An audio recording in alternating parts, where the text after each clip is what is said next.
Live on River City-Media. This is the shooter, the bad man, the gray beard. It's your boy, RC QB1. To my right is 1/3 of the fabulous Freebirds, Y2K. Well, to my left now, Howie Cheney. Welcome to the show. Oh, how's How are it you? going?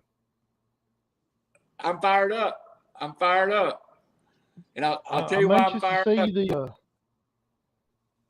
the. I'm anxious to see these lists tonight because I get a lot of text and group text and what y'all don't realize is individual text from each one of you to keep the other one from knowing what's going on. So I'm kind of curious about what's going to happen tonight. That's true. Here's what reason I'm excited about tonight. I feel like this is my strongest 10 years. I will actually in this window is when I worked for the NWA WCW, so I got to know some of these guys. And then my boy JJ had gave up on wrestling and wasn't even watching it. Yeah, that's it. I had other things going on, man. It's funny how you come back, you revert back. Well, welcome to Mr. JJ Jeremy Johnson, the man with the state trophy behind his head. Yeah, that's right. Not mine. Has that trophy got anything to do with Paul Benefield? No, Okay, I just wanted to ask. that actually has something to do with. Go ahead, Howie. No, I was going to say I've got the exact same one and we got it the exact same time. Yeah, this that has to do with a ball that is round. Oh, nice. Yeah. Nice. All right. Before we get started tonight, and I turn this over to Howie Cheney, I got one question to ask y'all. Did the Jungle Boy Luchasaurus segment on AEW last night make any sense to you? Why you turn him heel, and then Jungle Boy shows up 3 weeks later and he steps aside and turns back face? It made no sense. I thought they had a monster heel running going for him, and they ruined it last night.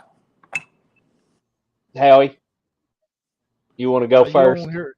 You really don't want to hear my opinion What? on it last What? night because my thoughts are there was at least 30 to 45 minutes. I had to check to make sure I wasn't watching WWE wrestling. No. Oh, Uh, God. well, look, you go ahead. Was that Luchasaurus part of that? That was part of it. The cake and the women's match was part of it. It's just crazy. So Howie said that we didn't want to hear his. You might not want to hear mine, but here it is. It sucked because here's Christian has been on fire as a heel. I like the turn Luchasaurus. I like it. I like his new look. I like the fact that he's just pummeling people instead of trying to do all these kicks and things of that nature. I think he needs to stay with Christian.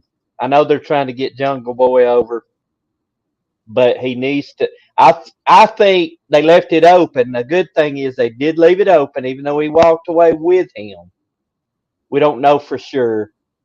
Here's something that ought to be a litmus test because I think both you guys listen to Jim Cornette some. Jim Cornette on his podcast and Brian Last both. Now he calls him Dino Douche. It's what he calls Luchasaurus, but they were both saying, "Hey, this is not a bad thing for him. Nope. Being big, said he looked good, and it's not, and they'll just kill it if they go back. I don't know what they're doing, so I didn't like that. I'll tell you what, I hate the fact. I got my tape measure. I hate the fact that you let a rapper now, knock down the world's premier athlete, Tony Nese. What the heck are you doing? That's if I'm Tony Nese, I'm like, I left this garbage to come here, and I'm letting whatever that guy's name is, I don't even know who it was, knock me down and I stay down, it's garbage. And also, we talked about Brody and Darby. Great it was, but are you just throwing Darby Allin away to get Brody over? I mean, come on. He's 2 times to him now on TV. Got to Darby, get that. man, I like the fact they're getting Brody over. I like him. I like him a lot. But at the expense of Darby, man, you got enough guys from Dark Elevation that he could throw around like a rag doll like that. So, yeah. I was offering this water to Jeremy to calm him down a little bit. Well, I mean, I'm not normally overly critical, but I'm like, man, what are you doing? I lost interest. and the women's match come out, which everybody knows I got a big Chris Statlander is my favorite. And then all of a sudden Yes. she lets her wrestle. She's got a new look, a new angle, and you take her off of TV. Anyway, Yep. It was one of the worst efforts I thought for AEW. But Well, Britt Baker, they've took her off TV basically. Why are you taking Britt Baker? Why don't you not see her but every couple of weeks? That's crazy. did not like that show, except for, and I didn't like the finish. I thought Kingston Jericho was great until the finish. The finish was dumb. That was a cluster. That So, was just a cluster there at the very end. One of my friends that likes wrestling texted me and said, "When did AEW start doing the TNA finish?" That was my best part was when Ty Conti had that key and she couldn't. They got to let them out of the shark cage, and she's fumbling with it. It catches it on camera, and then two of the thinner guys, they just kind of eat Garcia and whatever one of the guys, that other guy, they slipped through the bars. It was great. It was funny. It was funny though. Last comment on this by me is that last night's show appeared to be like it was the first or second show to ever be on TV. It was not a good night. Some of the production, even the production stuff, not the wrestling, the production of it's like. And that's just not a normal show. That's Fighter Fest. That's one of their biggest shows here. Yeah. So, You know what? Here's something I want to throw this in here. I know I'm stringing this out, but you know, I actually like the fact that they've taken Jim Ross. I love Jim Ross. I think he's awesome. I love him, but I love Taz on commentary. Taz, Tony Schiavone, and then Excalibur. And I like the fact they're bringing Ross out like that. So now you hear him on Rampage. get a little bit. But when he comes out, he gets a little bit of a crowd reaction, right? They start playing Boomer Sooner and all that. And I don't know why they don't let him get sit down and say, hey, guys, you know, whatever. They start somebody else's music before he even gets set down, you know. Well, now that we're bringing up technicalities, Danhausen is your hottest thing going. I love it. And you bring him out and you tease him getting a match for the FTW World Championship. And Ricky Starks, who's supposed to be this bad A, backs down from Danhausen. Come on, man. I love Danhausen. But you don't back down Ricky Starks from Danhausen. Look, Ricky Starks and Hobbs are underused. Danhausen is being used perfectly. His facial expressions right there with the camera. Oh, it was great. So the guy can actually wrestle. He's not just a gimmick. He can wrestle. He can go. He was. I actually saw him on the Indies once, and he wrestled a legit 50 minutes straight, no gimmick match. Yeah, that was awesome. Yeah. So, all right, we've wasted 10 minutes. Started on another. I got a question. Quick question for both of you. Do you think they're bringing Jim Ross out at the top of the hour to try to bring excitement to the crowd because of it being kind of dead? I think so. I read that Jim couldn't work 2 hours anymore, that he was starting to have physical trouble working 2 hours. So What? that the way that you can use him and still get a Yeah. little bit. Well, he stays out there though for Rampage also, so he's basically staying out there 2 hours. I think they get a break in between Rampage though. It's pre-recorded, or they're recording it, so yes. Yeah. So And obviously it then goes into Rampage. yeah, And I think it's good. You've done enough high school football, you know.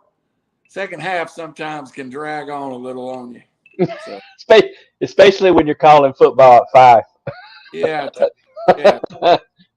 I'm gonna take him off camera after that comment. All right. I'm just saying. Got the advantage, be up 55-0 at half. That's right. You better work on some material.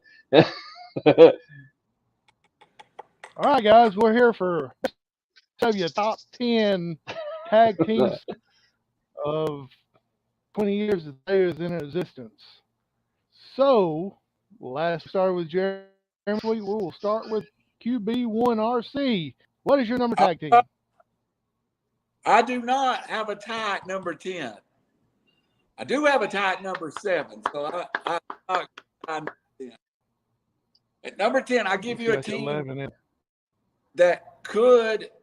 Well, you'll understand when I get to 7. I think everybody will give me 7. I think a team that could have been bigger. They were both individual stars early on. They both kind of had that drug issue in the WWE when they were getting a big push. I'm going to give you Chronic with Brian Clark and Brian Adams. Of course, Crush and what was the Bomb, Adam Bomb in the WWE. They come to WCW. They're put together in a tag team. They're in black leather pants, black shirts. They got that cool 90s rocker vibe to them. Win a couple of titles, but I think their outside the ring issues might have brung them down again. But I thought Chronic was a great team that should have went farther than they did. Wow. Jeremy. All right. I do not have a tie. However, I second guess everything I'm going to say tonight. But at number 10, multiple time champions, never was really my favorite. I give you Jerry Sags and Brian Knobbs, the Nasty Boys.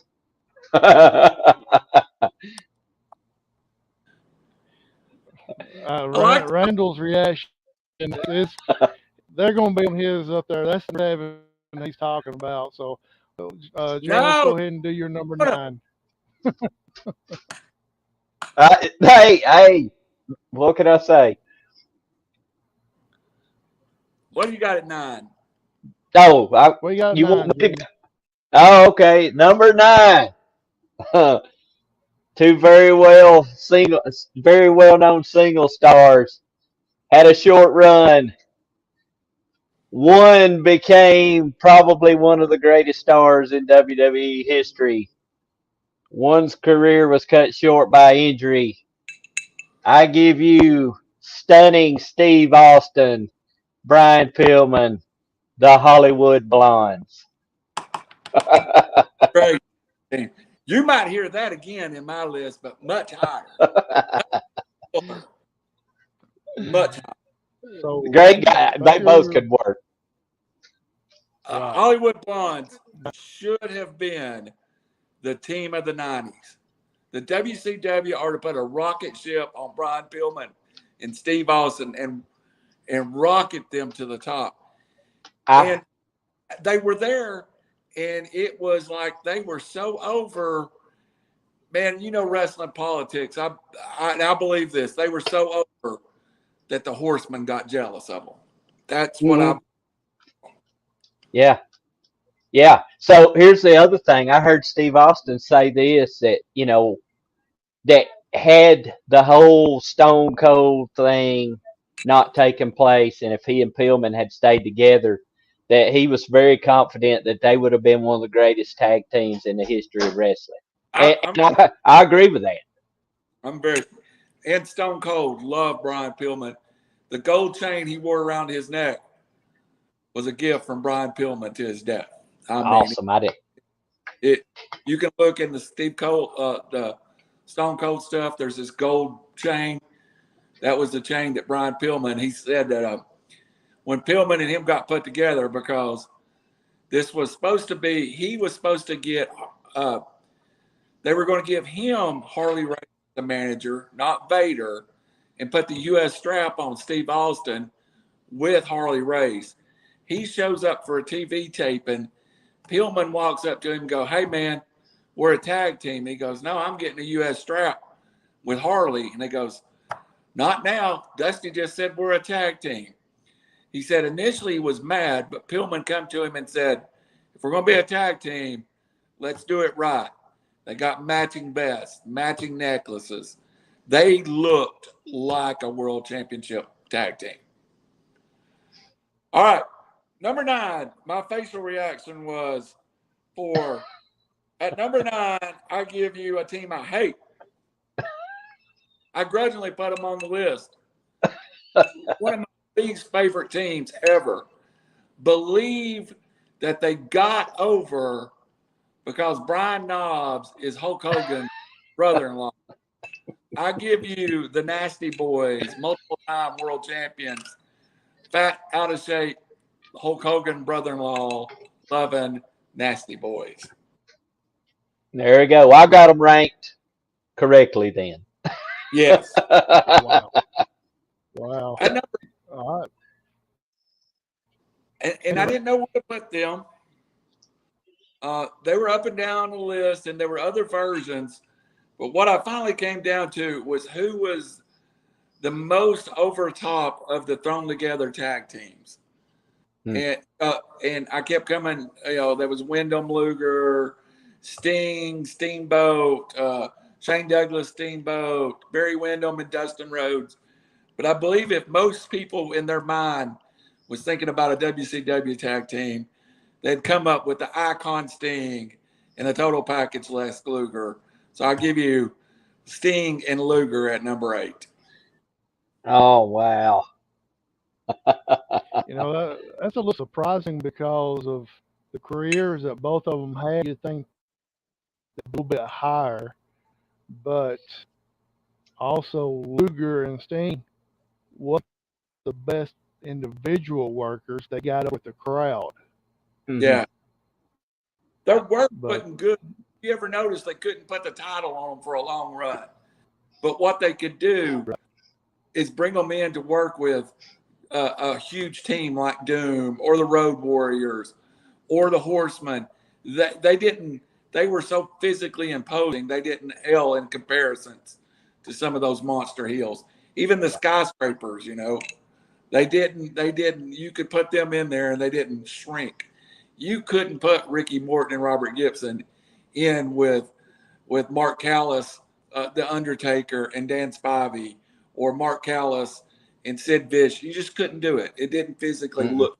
It didn't look right. And back then, it was all about the presentation. Mm-hmm. So right. Okay, wow. Jeremy, you're number 8. All right, number 8.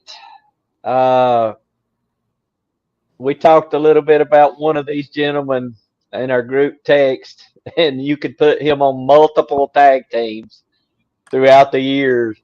But I give you the Enforcers, Arn Anderson and Larry Zbyszko.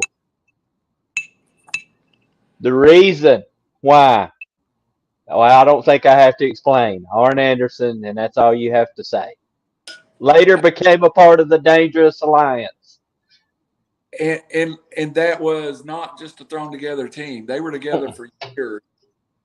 And you might hear that name again at number 7 along with my tie, but just foreshadowing. But I think that's a great team. And it really, Larry Zbyszko was legit Tully Blanchard's replacement. Yeah. I don't know why they didn't put Zbyszko in the Horseman and just let him be, because Zbyszko was a natural horseman. You bring Arn back and now you've had Arn, you've got Ric Flair, you've got Barry Windham back. You don't have Tully. They bring Ole back. I think it would have been much better for them to put Zbyszko in that spot. I agree with that. And, you know, they ended up, I think, a little bit of my extensive research, and I'm being sarcastic, but they ended up being the tag team of the year in 91. They were great. So, PWI tag team of the year. Had a short title run of about 75 days. But that's a good team. Worked great together. Mm-hmm. It's a good combination. Jeremy, me and Randy has done quite a few of these wrestling podcasts, and there are certain individuals that we have said that you could put with a broomstick and it'd be a 5-star match. And Arn knows that you could put him and a broomstick as a tag team partner, and it's going to be a heck of a match. No, I agree with that. I love Arn Anderson. I feel bad. I hate that his career was shortened with that neck injury. All right. So go ahead, number 7. Number 7. I tried my best not to put repeats from the NWA on my list, but I could not put at number 7 Beautiful Bobby, Sweet Stan, accompanied by Jim Cornette, the Midnight Express. The reason I put them so low, because I had them at number 2 in our NWA list, is their stint here was very short. Very short. It was what it was, but it was very short.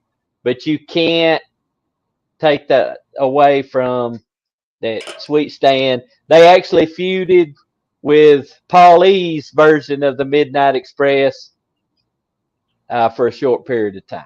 So that's Dennis Condrey and Randy Rose. I saw some video footage of that the other day. It was kind of cool.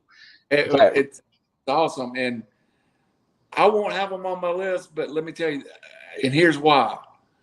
I didn't try to repeat, and I made, but that one feud almost deserves to get them on the list. But that feud ended horribly. The pay-per-view Capital Combat was supposed to be Midnight versus Midnight. They fired Randy Rhodes right before that. Stupidest move ever.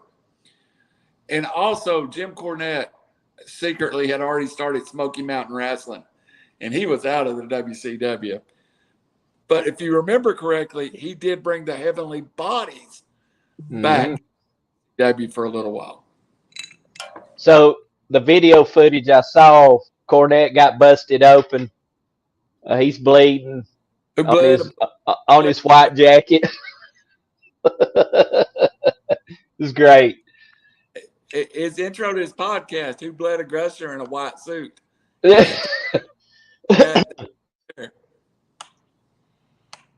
That's awesome. Okay, Randy, your number 7? My number 7 is a tie, and I'm going to explain my tie to everybody. I'm going to give you the enforcers. Well, I can tell you the reason you have a tie right now. I can tell you why you got a tie, because you always want 11s in here. Arn Anderson.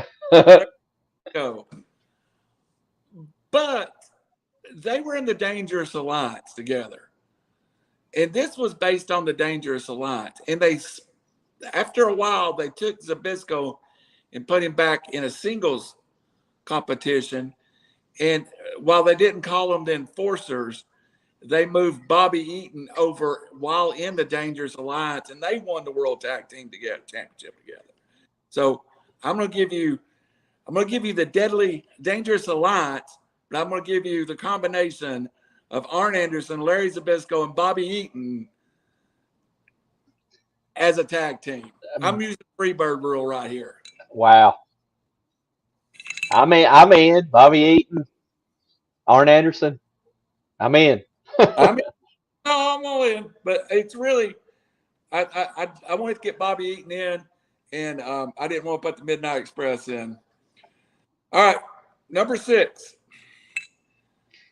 I'm probably going to regret who I give number 6 to, because I think they were physically the most dominating tag team of WCW history. They actually had the unification match with the Steiners that brought the NWA World Tag Team Championship together with the WCW Tag Team Championship. You can call them everything you want to, but I'm going to call them the Miracle Violence Connection. Dr. Death, Terry Bam Bam Gordy. How can you not love that tag team at number 6? And they only had one run, and I've had them everywhere from 6 to 3 on this list because they were so dominating in that one run. When we go to Japan, I'm going to go ahead and give you a foreshadowing. They're not going to be number 6 on that list. All right. That finishes me up. Jeremy, My number 6. Well, you said, how could you not have Gordy and Williams at number 6? You can't, because they're my number 6 too. Unbelievable. Wow. Terry Bam Bam Gordy, Dr. Death Steve Williams. I don't want to tangle with those guys. Hey, Cornette tells the famous story about the Freebirds when they were working in Boston, and it was Terry Gordy, Jimmy Garvin, and Michael Hayes, and they're trying to be tough guys. Midnight Express versus Steve Williams, and it actually got physical in the back, and it was Bobby Eaton that actually got mad, and everybody else backed down. So, but he was like, we liked our chances with Doc, even though they had Terry Gordy. Oh my gosh! Hey, so I saw a video. Go ahead, Howie. No, quick question: Gordy and Williams versus Road Warriors versus AP in the street fight. Who do y'all have? Gordy and Williams. Yeah. When you said street fight, you ruined it. Now, the Road Warriors are going over all day. But you give me a guy that's a double NCAA champion in wrestling and a 4-year starter on the football team, along with a child that don't know anything but being a fighter. I like their shot. Yeah. Yeah, I saw a video just the other day at Dr. Death power slamming Abdullah the Butcher. Pretty impressive. It was pretty impressive. He made it. I mean, you could tell it was not an easy task, but he made it look pretty dang easy. When I was talking about who was the greatest tag team wrestler of all time, when you think before this list is over, I'm going to have Terry Gordy probably on 3 or 4 teams. He's there too, because I've already had him on the list twice. Yeah. And I'm going to tell you too, Stan Hansen and Terry Gordy's coming again, and Terry Gordy and Steve Williams coming again. So, pretty good wrestler. Right? Yeah. Yeah. All right. So are we getting into number 5? Captain? Number 5, Jeremy. Okay. So I have a feeling if anybody's watching this wanting healthy debate, there won't be much, because I have a feeling 1 through 5 is going to be a little similar like last week. But I give you at number 5, Ron Simmons, Hacksaw Butch Reed, otherwise known as Doom, as my number 5 tag team. I know I've had Ron on there before with the APA last week, but I mean, heck, how could you not have Doom on this list? There's no limits as to how many times it can be on a list. Right. It makes me wonder that I've missed somebody. We'll see soon. You'll understand here soon. All right, go ahead, Randy, with your 5. Number 5, Stone. No, let's say it right. Stunning Steve Austin and Brian. The Hollywood Blonde, the most misused tag team in the history of wrestling. I mean, the misuse that they suffered is on par with FTR. They should be number 1 on this list if they would have been used right. They were that. I mean, look what happened afterwards.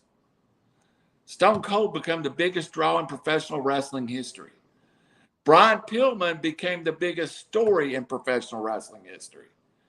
People to this day don't know if Brian Pillman was playing a character or crazy. If he don't get hurt, he's a time world champion. He's a multiple time intercontinental champion. He done amazing things. And let me throw this at you. Highest rated 605 broadcast. Main event, Brian Pillman versus Ric Flair. People loved Pillman. Loved his story. And I actually think they did him a disservice. Jimmy Cornette on his podcast talks about how the Midnight Express was going to get the Pillman and Zink over by basically killing Zink off and letting Pillman be Midnight Express. Highest basically. And WCW killed it. They wanted to get Brian Pillman over into the world title picture. Flair wanted to put Pillman in the world title position. Jim Herd, the head of WCW, didn't like him because same guy, played professional football. This is a pro football. Played middle guard in pro football. Come on, man. Wow. Come on. Unbelievable. So let me run this by y'all real quick, and I was going to wait till the end, but it's been brought up a couple of times. Let me run this by y'all real quick. If they're used properly, two things could have changed in this world. One, we might have not ever got a Stone Cold Steve Austin. And two, would Brian still be with us today? Good question. Let me go first, Jeremy, and then you can have it. I want to say a couple of things about Stone Cold. I don't think we get Stone Cold unless he gets fired.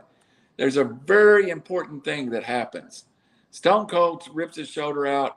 Eric Bischoff actually fires him via FedEx. He's out of work.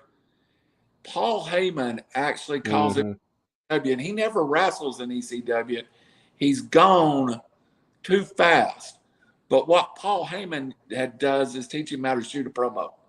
And his promos from WCW to WWE there's a world of difference. And he calls himself Superstar Steve Austin.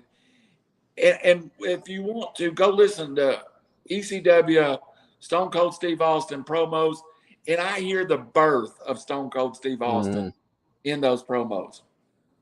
Brian Pillman, I think he's still with us if it's not for the wreck. I think Pillman at the time was raising multiple kids. Of course, his son, Brian Pillman. WCW was very much underpaying him. If you've seen his Dark Side of the Ring, it was a criminal injustice what was happening to Brian Pillman. Neither the WWE or the WCW would see him as a star and give him the money he wanted. And it took him inventing the loose cannon, showing up at WCW uninvited. Jim Ross to this day will tell you, he don't know. Was that Brian Pillman or was that an act? But I think getting hurt, and the WWE went ahead and signed him to a multi-year big contract. But if you watch those matches, there's one against Stone Cold actually in the WWE. Brian Pillman was a shell of himself. It was like me. It is painful to watch him wrestle. And I think he drove himself to an early grave by continuing to wrestle and continue to compete long after his body was unable to do it. Yeah. Well, I'll just jump right in on Brian Pillman.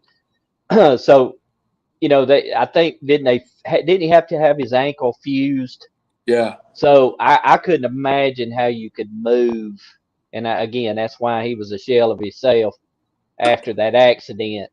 And when you invest so much time in the craft and trying to be the best, and that's your life, and then now all of a sudden you can't move like you used to, I think WWE was actually wanting to move him as over to an announcer or an Yeah. analyst, and he didn't want to do that because he still wanted to wrestle. Really sad story, and I agree that he may still be around if he doesn't have the injury. I know that his ex-wife, which is Brian Pillman's mother, was, I think she had drug issues and things like that. So who knows? You never know. But misused. I like the loose cannon character. I loved it. I thought it was great. Melanie Pillman just passed away, and thankfully Mhm. Brian Jr. and her did reconcile before her death. Yeah. So That's good. So on the Stone Cold thing, what would the world be like without Stone Cold? My goodness. You know, but they here's what's crazy. The ECW thing with the promos, and that was he comes over and they turn him into the ringmaster, or horrible. master of the ring. Terrible. And then when it's time to change him again, or they're trying to change him, they want to turn him into Frosty McFreeze, or some goofy. I mean, look, I love these stories on how these guys come up with these gimmicks. Like Kane, his tilt was because of his dog. But the story of Stone Cold, how he got his name, that's great. His ex-wife here, you need to drink that tea. It's gonna get stone cold. I mean, my God, there it is.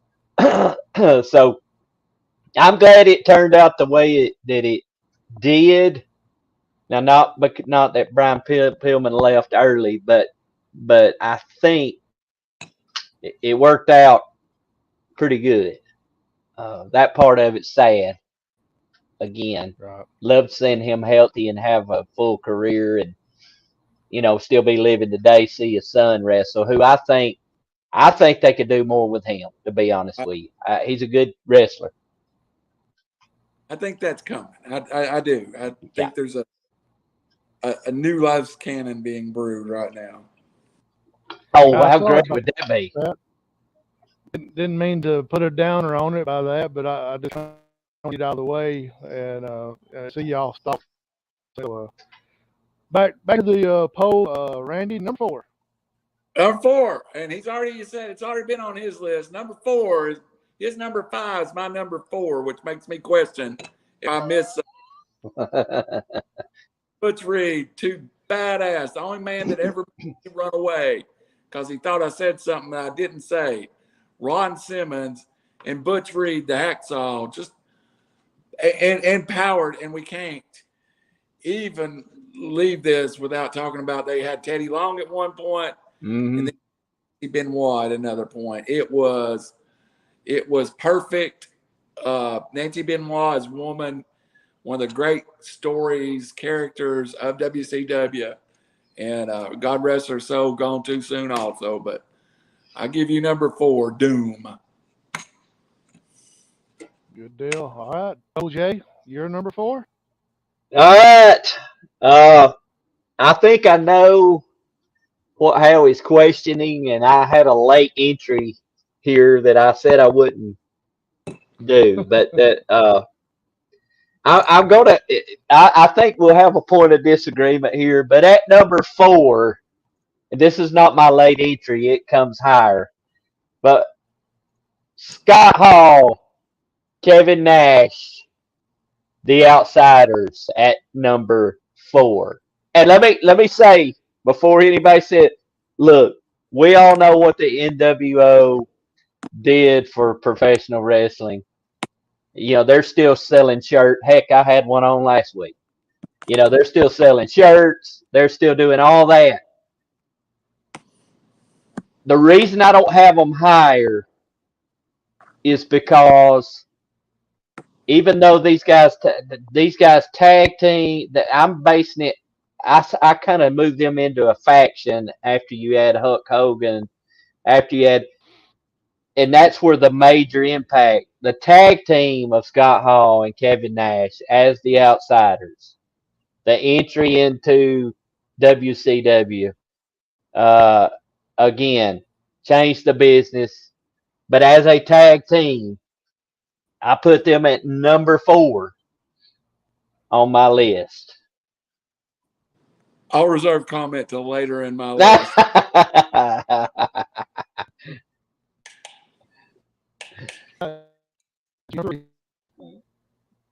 Oh, my number 3? Yes, All sir. right. So this may be a sentimental entry for me. And because their time in WCW was short,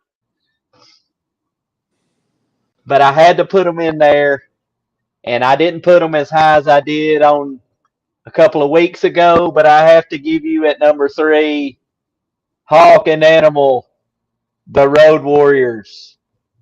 I have to put them on there. That's going to be where we differ. I knew it. And it's not bad. I just consider the WCW. It's less than 6 months. And when I joked about the Road Warriors, I think they're going to be on every list but this one. So I kept them off of this list. Yeah. There was a point they just barely glazed the NWA to WCW. And there's another team on my list that did the opposite, that barely touched the NWA and then blazed into the WCW. And I think you'll see later, I think they were direct competition. So Dan, I watched I don't know if you guys have watched the A&E biography thing that they're doing on wrestlers. First one was Bill Goldberg, second one was Goldberg. First one was The Undertaker. So I watched that the other night, and they go into detail about the skyscrapers. Yeah. And Mark Callis being a part of the skyscrapers. And so they showed some footage when Dan Spivey quit the company. He told Mean Mark at the time to follow my lead, and they beat the crap out of the Road Warriors with a chair and beat the crap. And he went and left and never came back. And that was the end of that version of the skyscrapers. So I thought that was pretty interesting. They did beat the living crap out of the Road Warriors.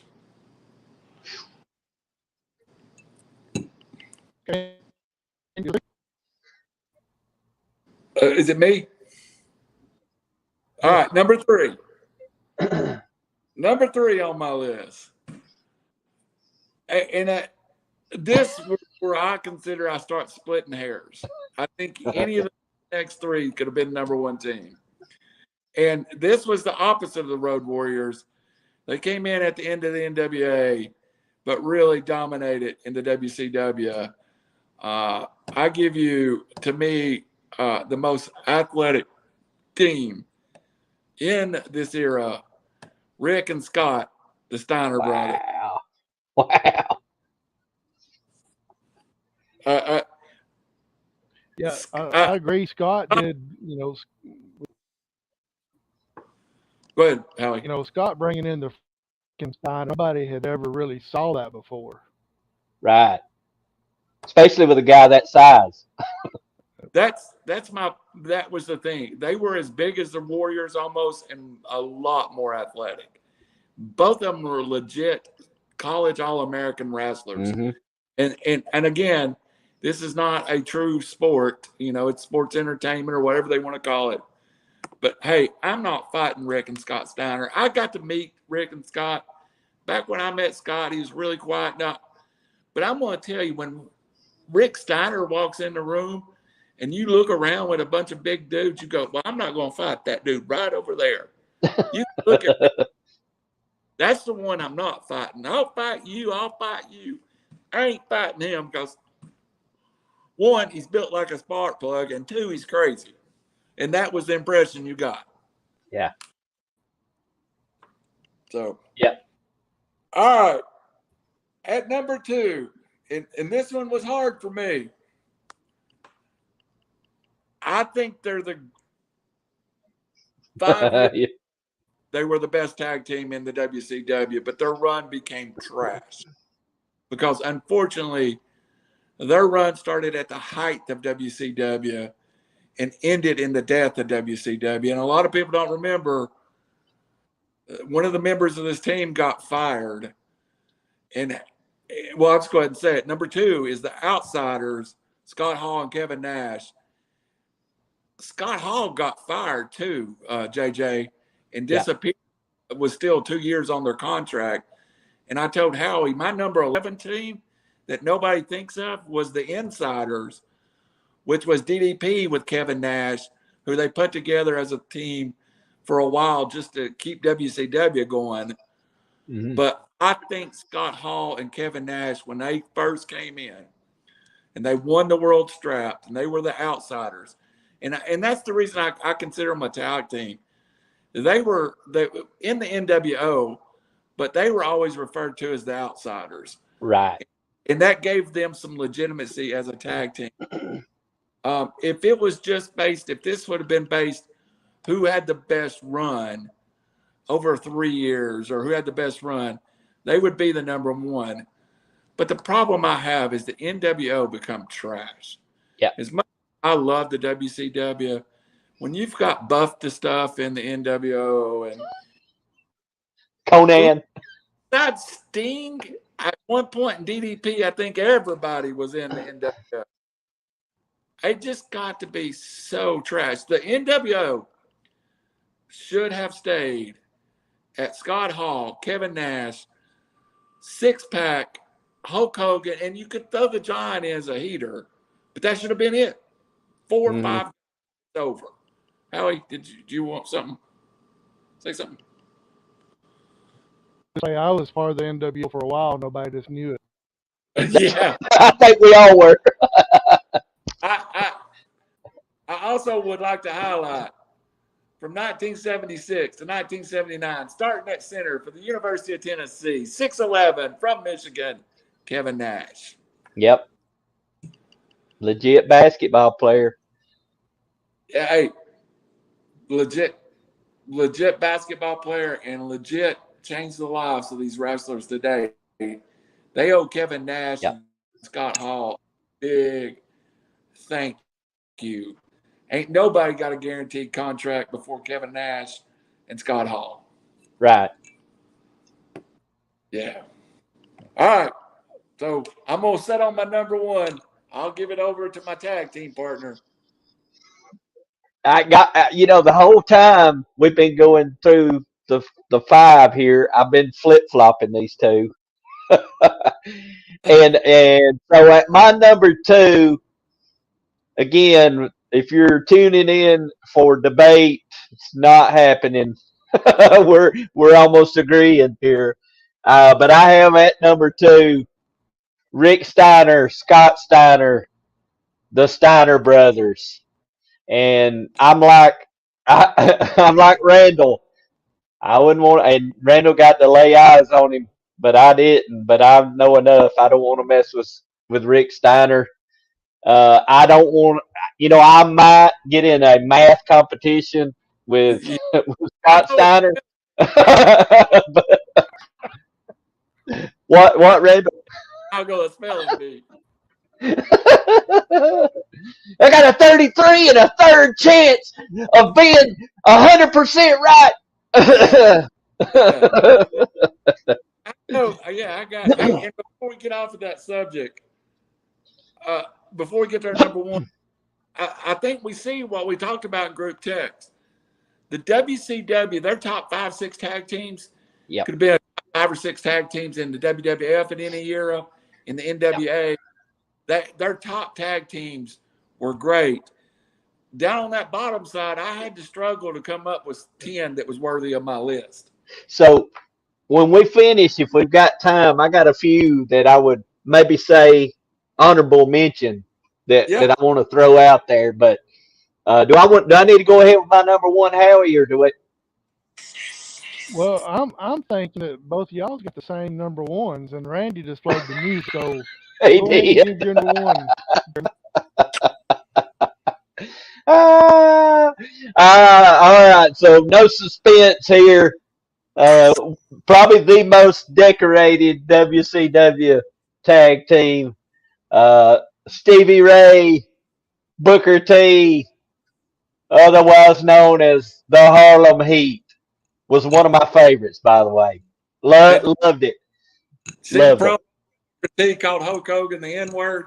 One of the best moments in wrestling. It was so funny. I love Booker T. You know, Booker T, he was in the ring last week, I believe. Still go. In phenomenal shape, had a King, great singles run. But it was great. The team was great because Stevie Ray, the bigger guy, the muscle, Booker T could move. He's a big guy. Golly, bum, he's big too. But I just love the team. I admire them being African Americans, wrestling at Road Wild at Sturgis. I saw that one of the matches they had was the Steiners at Sturgis. I watched that match. Man, wow. But these guys, I really, really liked them. I liked it when let's see, at one point they had Sherry and Colonel Parker in their corner. But yeah, it's a great tag team. I loved everything about them back in we the day. didn't mention Sensational Sherry. I mean, she Yeah. was for that team. Hey, Yep. Google the interview. Because even Booker T just busted laughing because he said it on bro. You could see him just go. I didn't say that on TV, did I? Oh man. Oh, Hey, but that's a great team. Good times. something else about those guys. I got to see them on their tail end a little bit.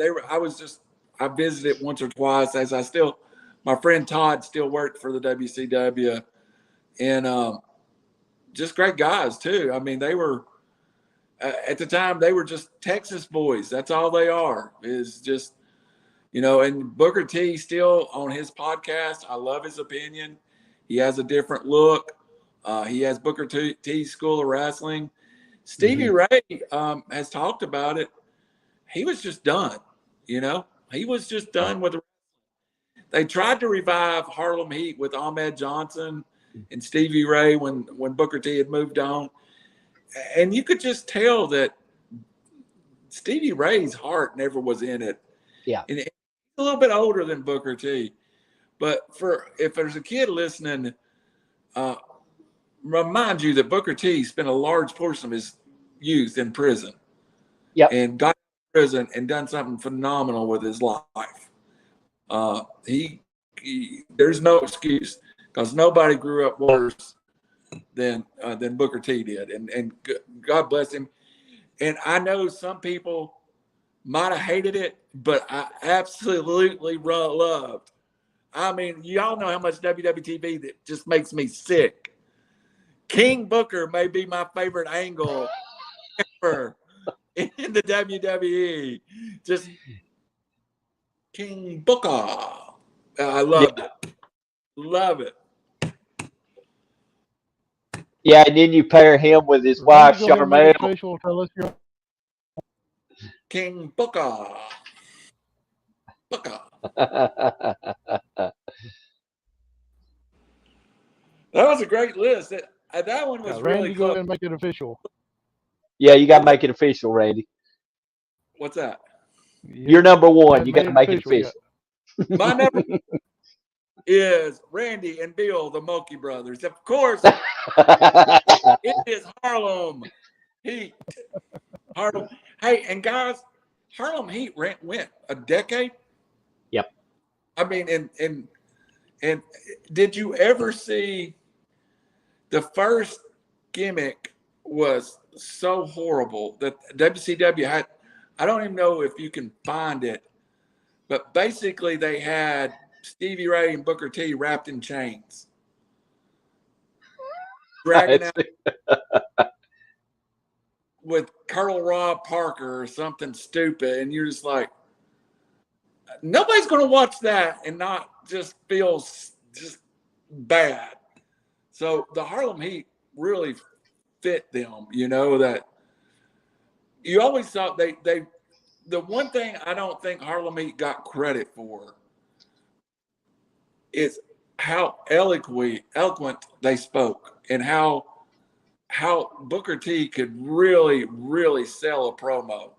Mhm. And it was the same old, I'm going to kick your ass this week in Omni on Tuesday. It was it was almost Dusty Rhodes in that he would tell a story inside of his promo. So I think Booker T, he'll not make anybody's top 5 promos, but he's an underrated promo very much. Yeah. Can you dig it, sucker? The spinneroonie now, that might be the dumbest shit I've seen too. I loved it. I loved I, it. I hated it so much I loved it. That's right. That's how this works. And you never did, and you never got, and after the shows, they would get everybody's spinneroonie. And Taker says to this day, there was never a Taker spinneroonie, or there was never a Vince McMahon.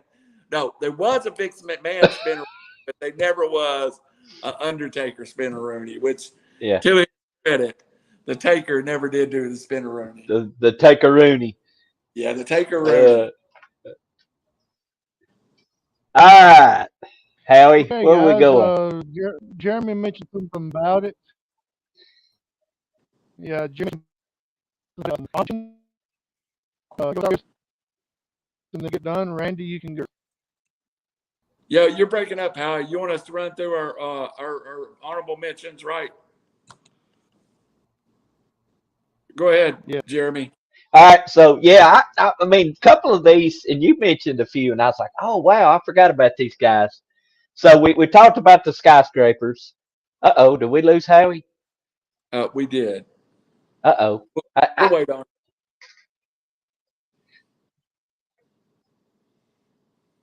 I think Go he's ahead. having, yeah. So we talked about the skyscrapers. I love the team. Here's one I watched a couple of matches, I believe, of these guys. But the wild-eyed Southern boys, Tracy Smothers and Steve Armstrong. Yes, sir. Great. I liked it. Now look, they'd get run out of the country today with that rebel flag and all that stuff going on. They were also known as the Young Pistols, I think, at one point. Yeah, But I even then that gimmick got old. yeah. But that was a good guys can work. Faces of Fear. Yeah, Ming and Barbarian, and I know we had the Warlord and Barbarian in the NWA top 5, but that's an imposing. That's another one of those guys when it comes to Ming that you hear that you better not mess with Ming, otherwise known as Haku, if I'm in the WWF, if I'm not mistaken. Here's one. You'll like this one. Pretty Wonderful. was Paul, on my list at one point. really, Paul Roma and Paul Orndorff. Yeah, Pretty Wonderful was on my list at one point. They were my number 10. Paul Roma being a former Four Horseman also. Welcome back. Hey, Howie. So those were just a couple that I thought about. All right, I got a couple. And we'll start with one that I really want. They just do it in a tag team long enough. The only reason they didn't make my old list is they did not win the WCW Tag Team Championship. Steven Regal, Bobby Eaton, the Blue Bloods. Very good. Hey, and the Blue Bloods was intentional. At one point, had Triple H in it. Yep. At one point, had Lord David Taylor in it, Squire David Taylor, and had Bill Dundee in it. And I think if they could have ever got that combination together on the screen, that would have been a monster fraction. So I'll give you the Blue Bloods. The next one I want to give you is just, it was Dick Slater and Bunkhouse Buck, but it's Dick Slater and Jimmy Golden that wrestled for years. They won a WCW. That may be the toughest tag team of any of them. Dick Slater is a legendary fighter. So they were close to my list. Cactus Jack and Kevin Sullivan. Oh boy. That was a combination that ran in WCW for a while. Another one, Rey Mysterio and Billy Kidman. Yep, I had them. I think I got one more on my list I wanted to talk about, and where are they at? Because I'm looking. You already got the Faces of the Fear.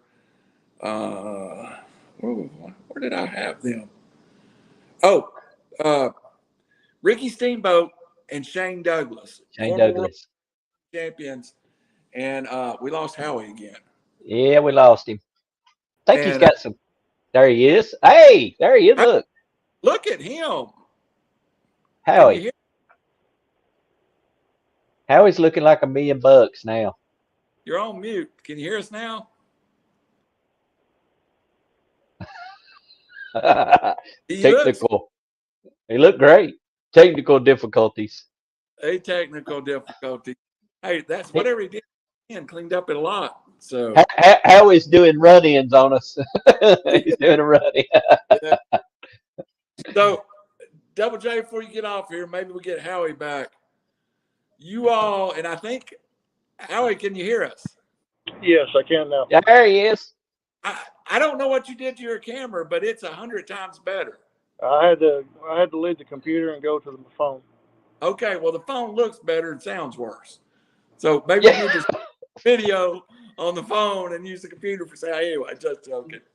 Y'all are going to the Ric Flair last match. Excited to see it. And hey, look, we ain't wrote me off yet. I keep jumping in the back seat and jumping out on y'all. Because I got football that Saturday, a jamboree. You excited about it, Jeremy? Well, I mean, look, here's what really sold me on really wanting to go. The card is great. The card. Take Ric Flair out of the equation. That's a great wrestling card. And they're adding now to this bunkhouse battle royal. I think so far, I think Crimson and Bully Ray are two of the 20 entrants in the bunkhouse battle royal. I But saw that Storm. Cowboy James Storm, not Crimson. yeah, Cowboys in there. I did see that one.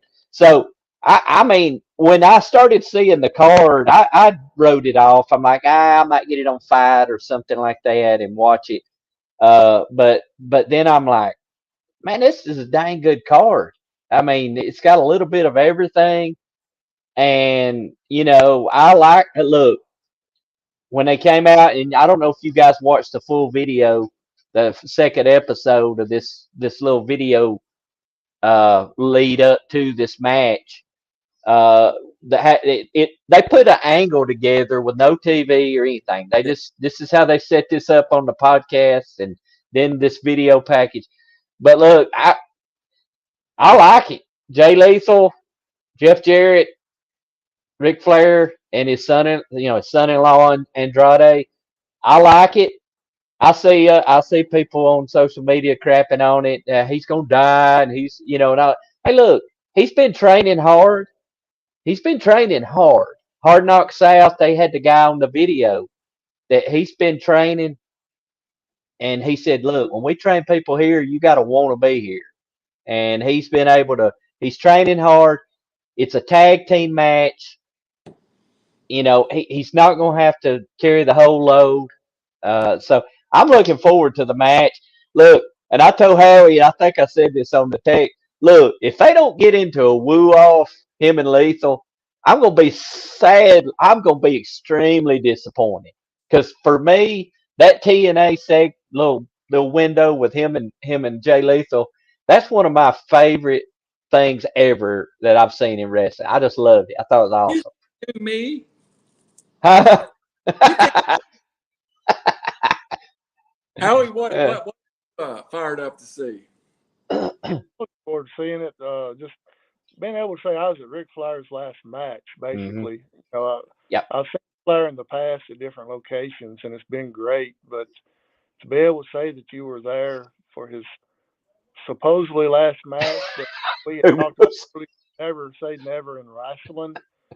He may end up at AEW doing something, and we talked about it the other day. WWE has put his woo back in the beginning of Raw. he may end up at, Yeah. who knows? It may be him and Vince McMahon at SummerSlam, or not SummerSlam, but the next pay-per-view, Survivor Series.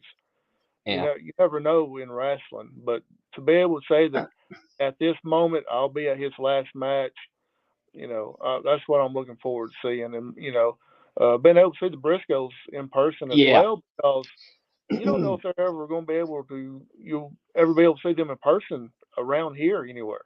Right. Yeah.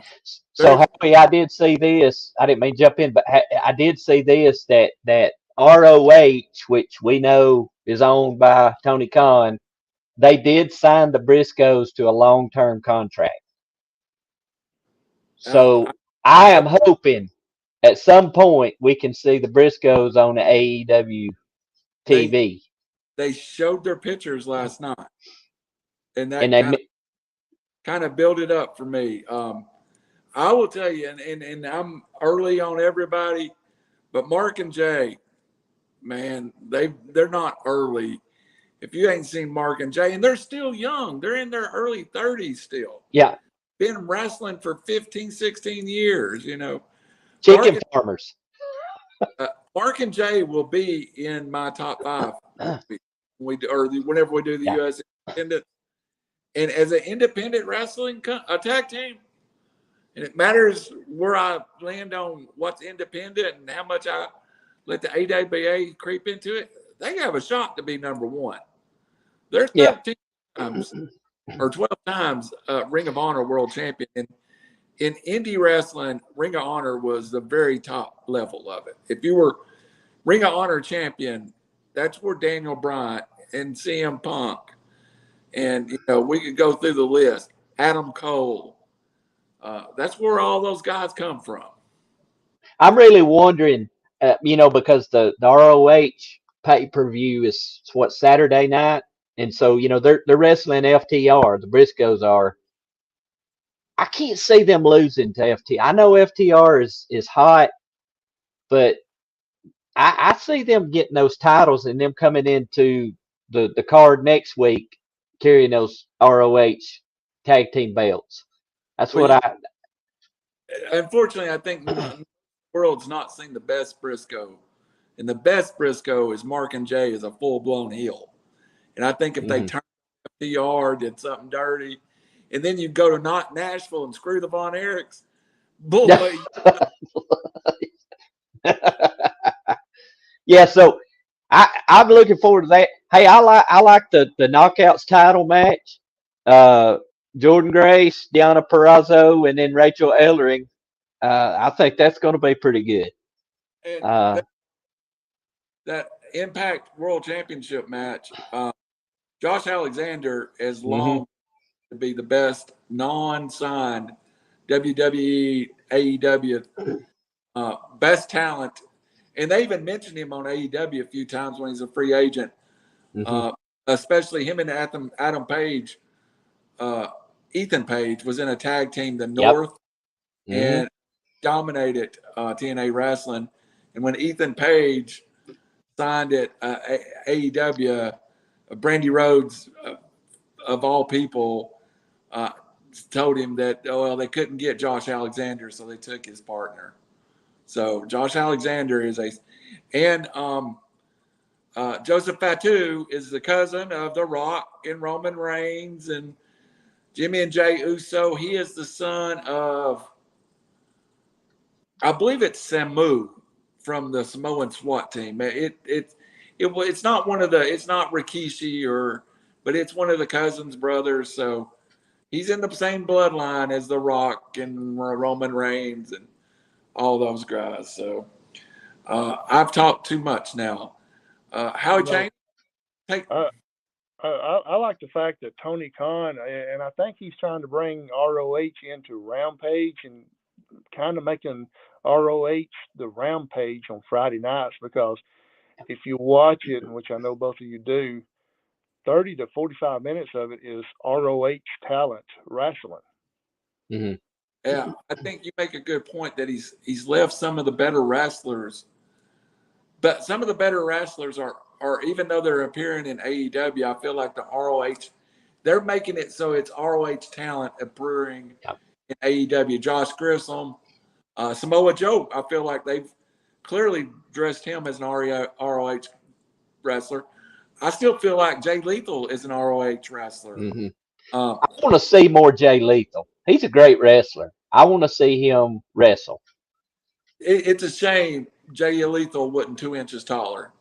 He'd be about a 10-time WWE World Heavyweight Champion because he's 5'9", 5'10".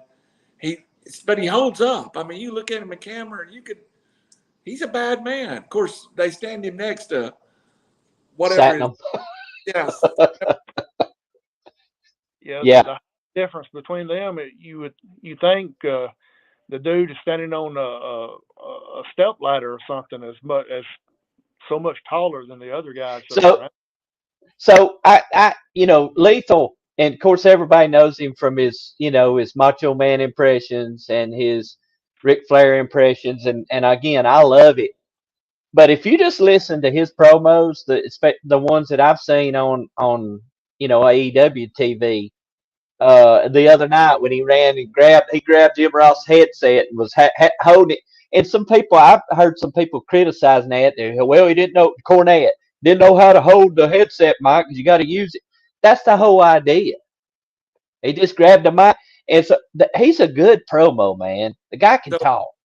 Going back to a couple of things you mentioned about the build-up to the Ric Flair last match, there's 2 moments that show you how good Jay Lethal is to me. One is when Jeff Jarrett has Flair by the hair and he's talking to him, and then Lethal just lays over his body and starts screaming, "I loved you." It was good. It was great. And then it's so subtle, but it makes the moment when they're walking away and it's Jeff Jarrett, Jay Lethal, and Karen Jarrett. Lethal turns and points back at Flair and starts just ranting. And Jarrett kind of pulls him away and pulls him on. To me, that makes it go from it's scripted to that's a real man having emotion because he's still mad. Yeah. So Jay Yeah. is one of those guys that makes me think, hey, this is real. He really hates Ric Flair now, I can go into my happy place with Jay Lethal and think, hey, I'm going to block out the world right now. So the only thing here's it was kind of fun. It was funny. I think the video, that whole angle, I think it was good. I like it. That's the best. But here's what got me is Jarrett goes from trying to get Lethal off of him. And he's like, well, heck, he gets down on him and he starts beating. Of course, you know what? Flair almost done. It was heelish what he did. Because Jarrett's trying to help him. And he's like, get off me. I've never liked you or your dad.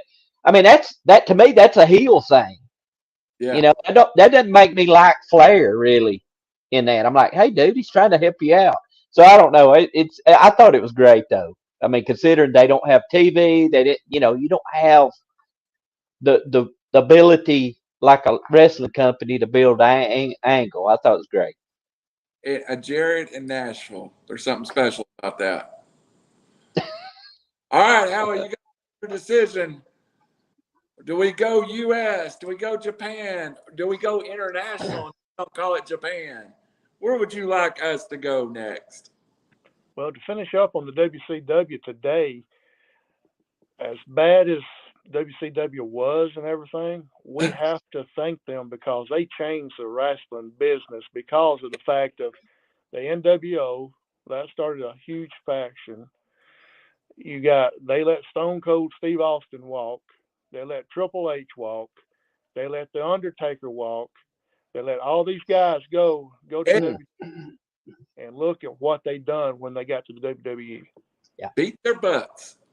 And if they would have stayed at WCW and WCW would have used them the way that they should have, we may be talking about WCW buying WWF back in the day instead of the other way around. And the first night they beat them, guess what was the main event? Mick Foley wins the WWE Championship, a guy they ran off as Mankind. Yeah. And they gave away the results, and everybody flipped over to watch the WWF. Yep. You know, the big thing was just the dysfunction in the structure. It wasn't the wrestlers. I wouldn't even say it was creative. I think the thing that really put them under was the leadership. You know, the management that took place. It was the problem. They didn't have any direction, and have one person to say, "Hey, you know, we're going this direction." And looking back, it was really Ted Turner selling off TBS to Time Warner with the death of WCW. And up to the day that they sold it to Vince McMahon, uh, Eric Bischoff and his partner Jason Hervey of the Wonder Years was buying WCW. TBS threatened to pull the TV with Bischoff and Hervey, and they turned around and sold it to the WWE, who wasted, to me, the most perfect opportunity to really do the invasion angle. Vince McMahon versus Shane McMahon. They had it set up and just didn't work it. So, yeah. You know, in my thoughts, I think the worst thing that happened to WCW was bringing Hulk Hogan in and letting him run the show, basically. Mm-hmm. When the NWO was hot, I'll go back to one match, and I'll still say this was the death of WCW. Halloween Havoc it was Starrcade. You build and build and build, and you signed Bret Hart. And you put Bret Hart's first appearance as an enforcer to the Sting Hogan match. They get a finish where the referee's supposed to give Hogan a quick count on Sting. Hogan refuses, gets a normal count where he just pins Sting, obviously. Bret Hart jumps in the ring and said, "No, this is not going to happen like it did to me in Montreal." If you let that play out and Pee Wee Anderson gives it a like that, and Bret Hart jumps up, takes over, and runs that match, and Sting beats Hulk Hogan, that is on par with Hulk Hogan beating Andre the Giant and passing the torch. And now you have something to build on. What ended up in that night, when the pay-per-view went off, you were like, well, Hogan beat Sting, and Bret Hart just jumped in there and started the match again. All because Hogan refused to let his shoulder be pinned cleanly. Yeah, that's garbage. Yeah. Okay, guys. Next week we will go to Japan and name your top 10. This is New Japan, All Japan, right? All Japan. Anything. Hey, there's something called war I might even get into. Oh boy. I'll tell you that Terry Gordy will be on the list multiple times, and the Road Warriors will be on the list multiple times. No, you can't put the Road Warriors on there multiple times. There's a lot of Americans going to make my list. I Terry agree. Gordy Funk. Next week we'll go to Japan. It's New Japan, All Japan, Everything Japan, and it'll be the top 10. And best of luck to y'all guys. And I'm looking forward to reading some of the texts that y'all send in the group chat. Some of the ones that y'all will send individually. So that's cool. So it's sounds like we're asking you for advice, but not wanting the other one to know it. Absolutely, and I'm getting a kick out of it. I love it, guys. I really do. How many times do we ask about the same team? Probably a lot. yeah, quite a bit. Hey, us graybeards, we're thinking we're not far off in any of these. We haven't been far off. The only difference we had is I didn't have Road Warriors on my list, but the list and I'm not gonna lie, as I sit here right now, I wish I hadn't put them on that list, because I put them on the list for the reason that I left off, or I've dropped the Midnight Express. You know, I wish I just went somewhere else. But I mean, Road Warriors. What do you say? Tell you was wrong, and you'll fix your list the next week if you want me to. You know, Sting and Luger should have been on this list. Instead, I got my time period messed up. But anyway. You did a great job. I'm enjoying this.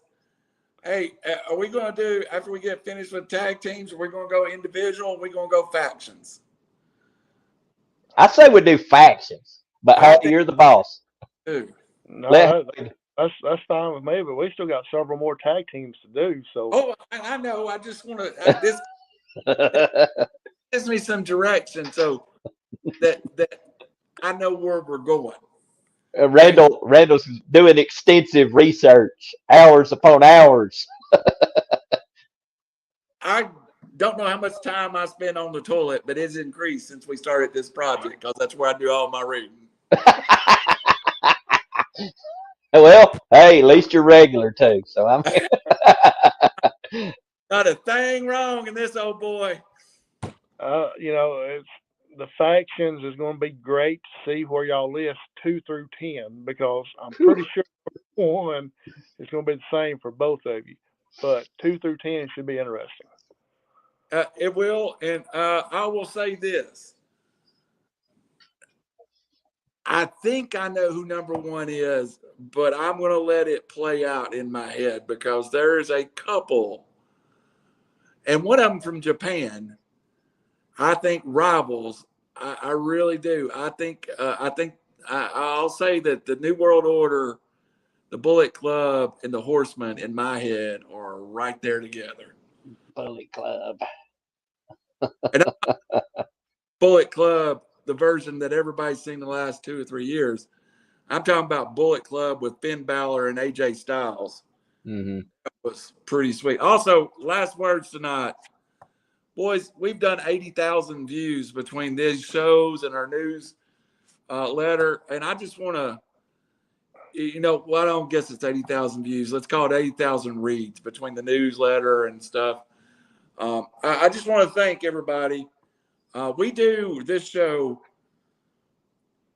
We do a very serious sports show on here, but we do this show because we love doing it. And this one is, if you saw the text group, you'd realize how much we're just doing a labor of love.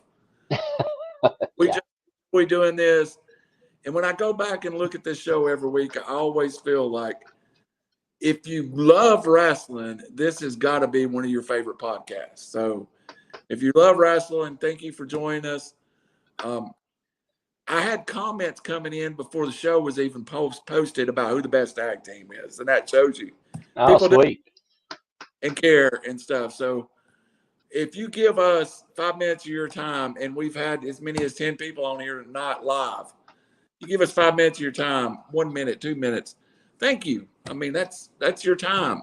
That's your time to relax. And it's not, you're not doing it for good looks because this may be the ugliest group in. Looking at we're set up for a vocal only podcast. I don't know how we. Hey, I take offense to that. Speak for yourself, Randall. Me too. Really offended. Hey, I really resemble that mark that you just made. Yes, We absolutely. are this podcast to the Salt and Pepper Wrestling Club because that's what it is.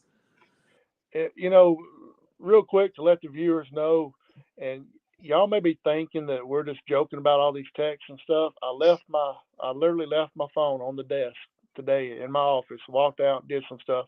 When I came back, I had 19 missed texts. 15 of them was from the guys on my left and right. About 12 of them was from Randall. And 11 of them was spelt wrong, and I can still.